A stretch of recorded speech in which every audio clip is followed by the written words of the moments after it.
Column number 2 हो गया था ना। देखो if A be a non-singular matrix, if A be a non-singular matrix of order n,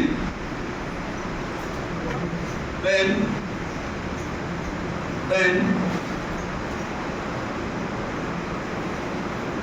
prove that number 1,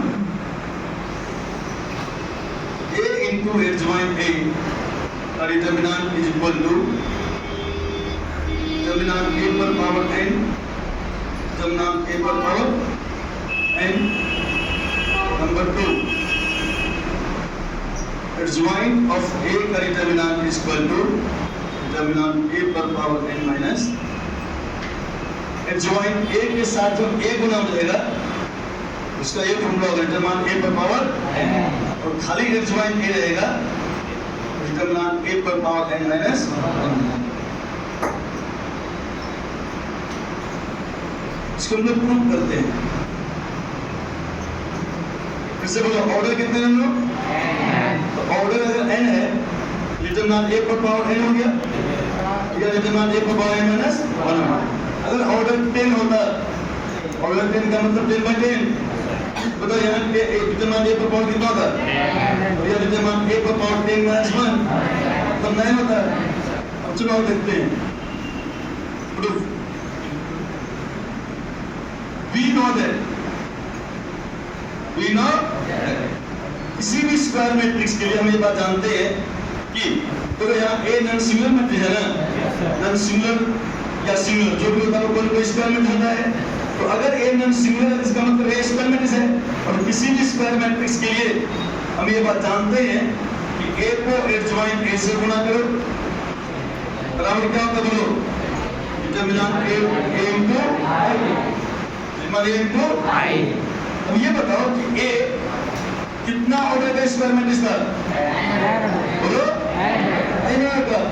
यहाँ पे हम in लिखते हैं, in का मतलब क्या होगा n ऑर्डर वाला आइडेंटिटी मैट्रिक्स, n ऑर्डर वाला अगर A 3 ऑर्डर वाला आइडेंटिटी मैट्रिक्स होता यहाँ पे I3 होगा, अगर A 3 ऑर्डर वाला स्क्वायर मैट्रिक्स होता तो यहाँ I3 होगा।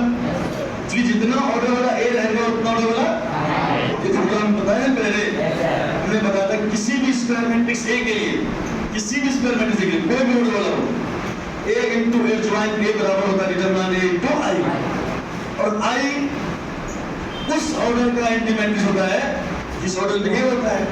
तो A यहाँ किस ऑर्डर में स्क्वायर नॉन सिंगुलर मैट्रिक्स है n वाला, तो I का ऑर्डर कितना देगा। अब सही से बताओ प्रूफ करने में हमें डिटरमिनेंट चाहिए, क्या चाहिए बोलो, क्या यहाँ डिटरमिनेंट है इधर बोलो। हम क्या करें दोनों साइड डिटरमिनेंट कर देंगे, लिखिए या determinant of A into adjoint A बराबर यहाँ जगह डिटरमिनेंट A और डिटरमिनेंट A into in। यहाँ तक पर मैं चाहिए हम, चूंकि हमें प्रूफ करने में एडजॉइंट के साथ डिटरमिनेंट चाहिए, क्या चाहिए, इसीलिए हम दोनों साइड क्या कर दिए। अब देखो determinant of adjoint A, determinant of A into adjoint A equal to, जब तक तुमको एक कंसेप्ट पढ़ाया था कभी कि अगर किसी स्क्वायर मैट्रिक्स के साथ A गुना मिले, जानते हो कोई स्केलर है तो K एक का डिटरमिनेंट होता है वो होता है K पर power n into determinant A,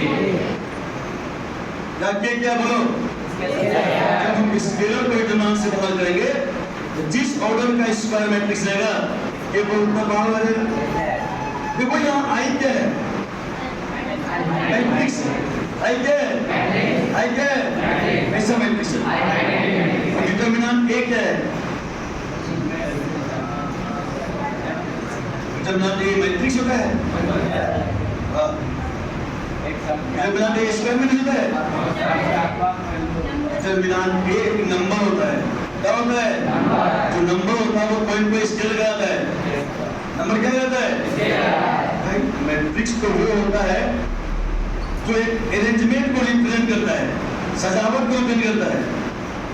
determinant सजावट होता है, डिटरमिनेंट तो नंबर होता है, जो उसका रिप्रेजेंट करता है। डिटरमिनेंट इज ए नंबर, मान लीजिए associated to square matrix. Determinant square matrix से संबंध रखने वाला संख्या होता है। क्या होता है?